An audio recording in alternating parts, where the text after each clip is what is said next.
coffee in hand and ready to go. Hello there and welcome to today's video. I'm Deanna and I help new leaders build engaging teams even if the culture is toxic and dysfunctional. In today's video, we are talking about a few common challenges that new leaders face in leadership and how you can overcome them. Now, the thing about leadership, as great as it is, and it's truly an honor, and you can do some amazing things, it does not absolve us from being one thing: human.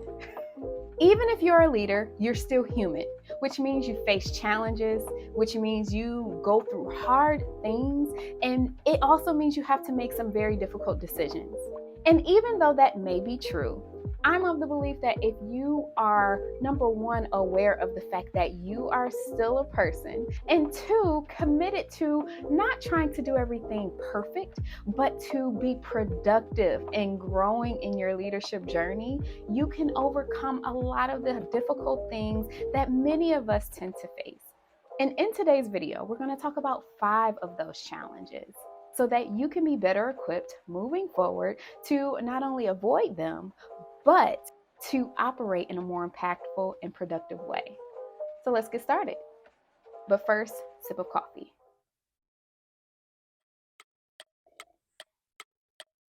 That's good. That's good.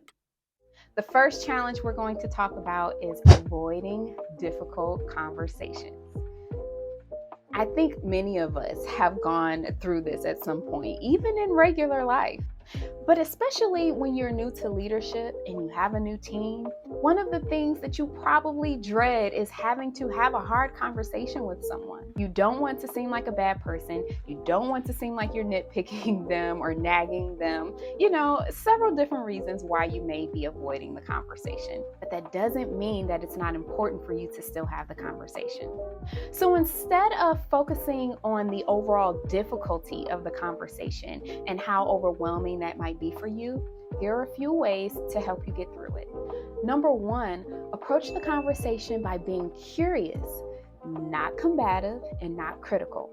When you approach a conversation like this, you're basically easing the blow from your employee when they hear what you're sharing with them.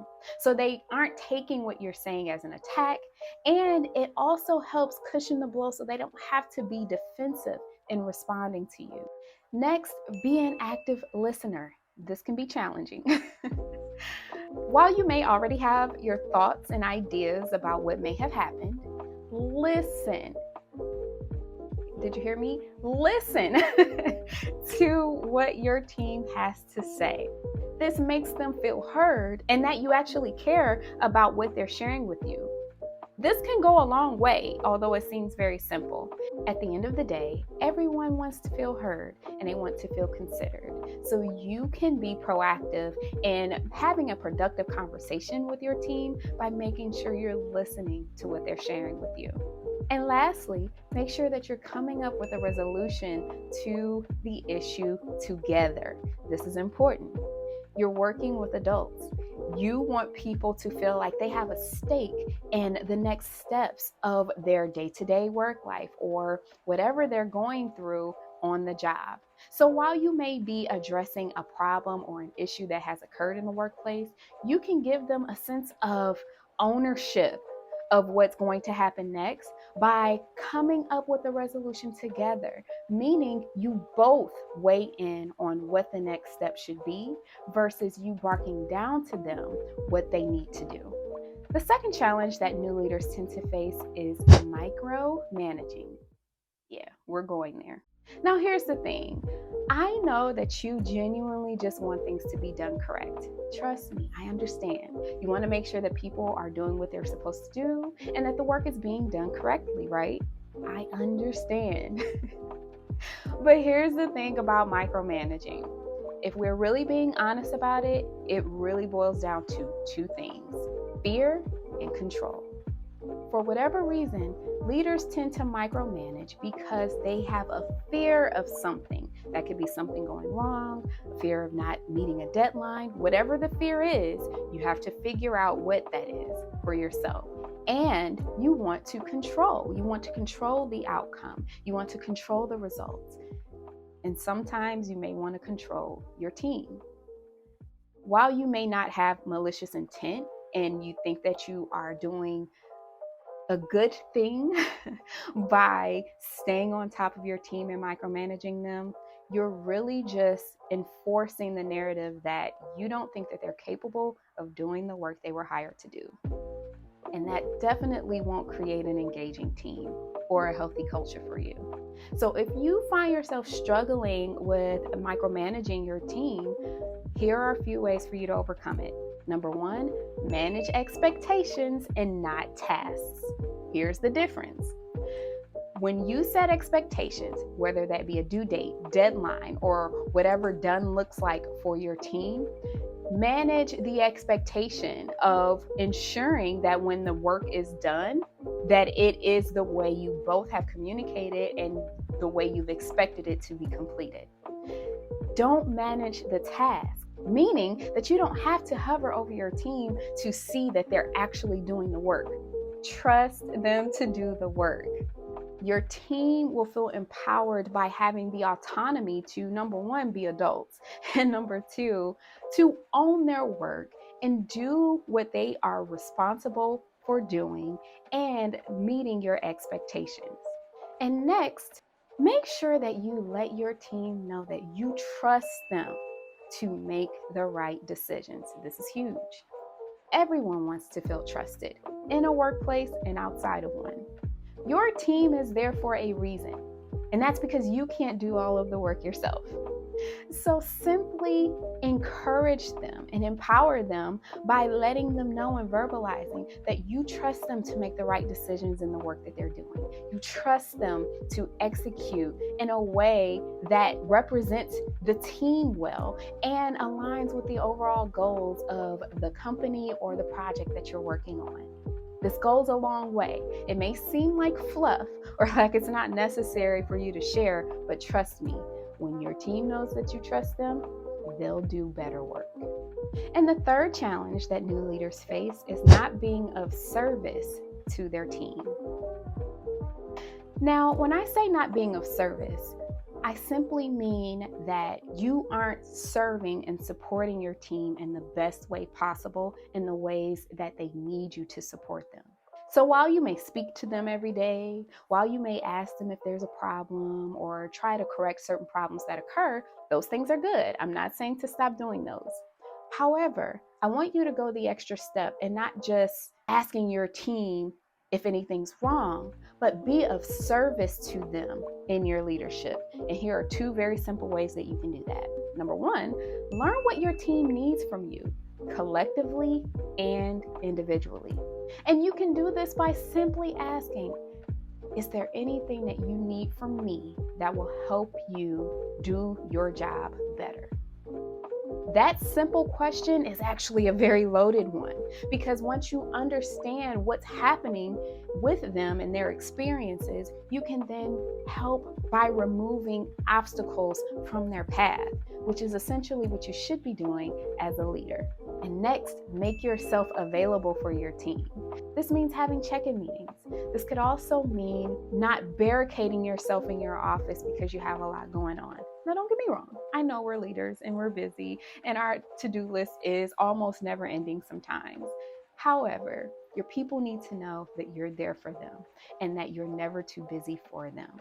So if it's difficult for you to seem available for your team, I also encourage you to block out time on your calendar just to do walk-arounds, just to do quick chats or phone calls, just to see what's going on.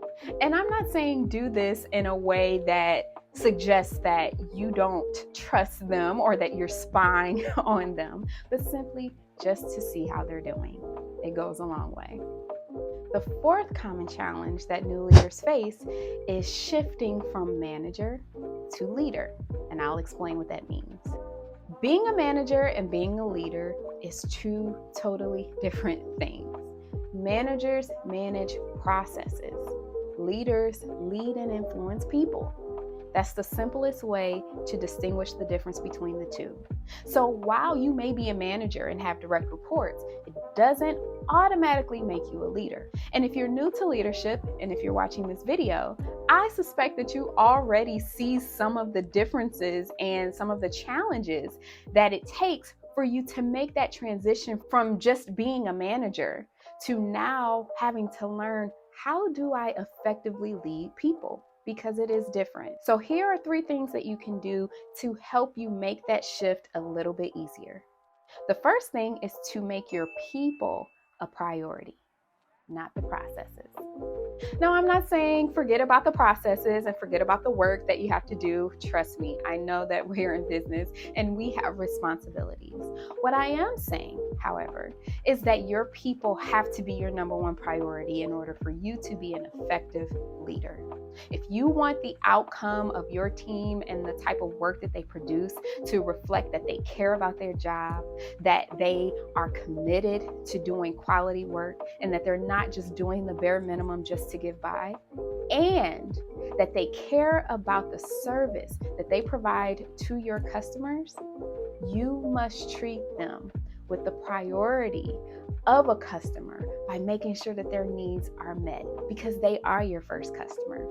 So the more focused you are on the experience of your team, what they need from you to get the job done and to do it well, how they feel appreciated in the workplace, what their goals are, and how you can help them on their career path and keep them engaged in the work that they do, this pours into them so that they can pour out more in the work that they do. The next thing is to always consider the bigger picture, not only the details. And that simply means having a vision. Every leader needs a vision. You need to know why you're leading. Why are you doing the work that you're doing? And what impact you want to make as you're leading your team. When you're clear on this, you can lead your team to that vision, as well as the overall vision of your department, your goals, and the company. And lastly, lead with a we, not me, attitude. This is important. Simply put, being in leadership is not about getting what we want. You may have heard that. TV may make it seem that way. Movies may make it seem like you are running the show because you're a leader. But truth be told, it's not about us. It's about our people first. And the sooner we start to operate in influence and not ego, the greater impact we can make on our team and truly make things happen. And the 5th challenge that new leaders face when it comes to leadership is being indecisive.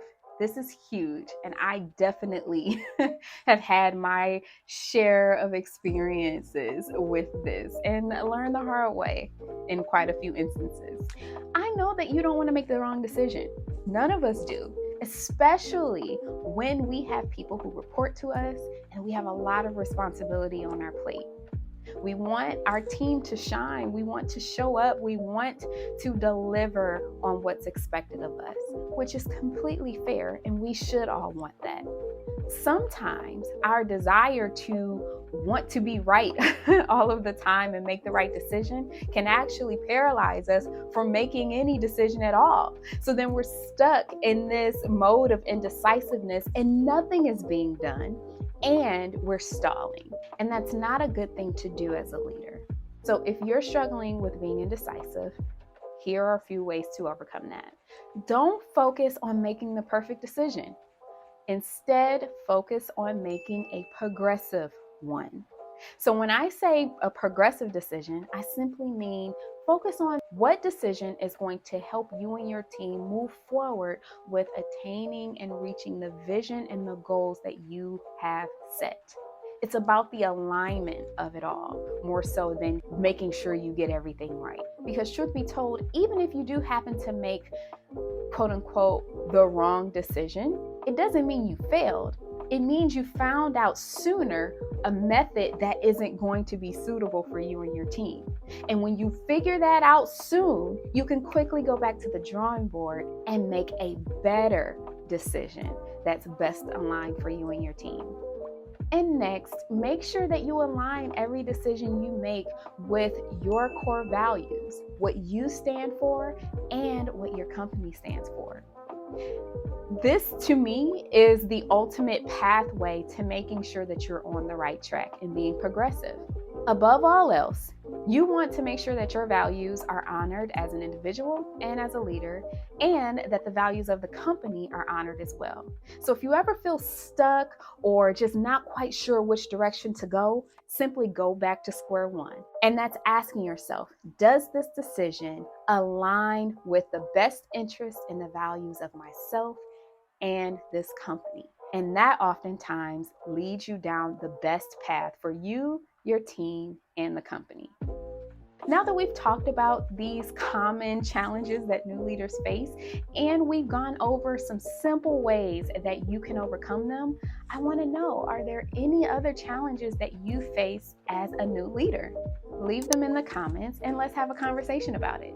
I hope that this video was helpful for you in your journey as a new leader. And if it was, please like this video and share it with someone that you feel would like it too. Thanks for watching, and I'll see you in the next video.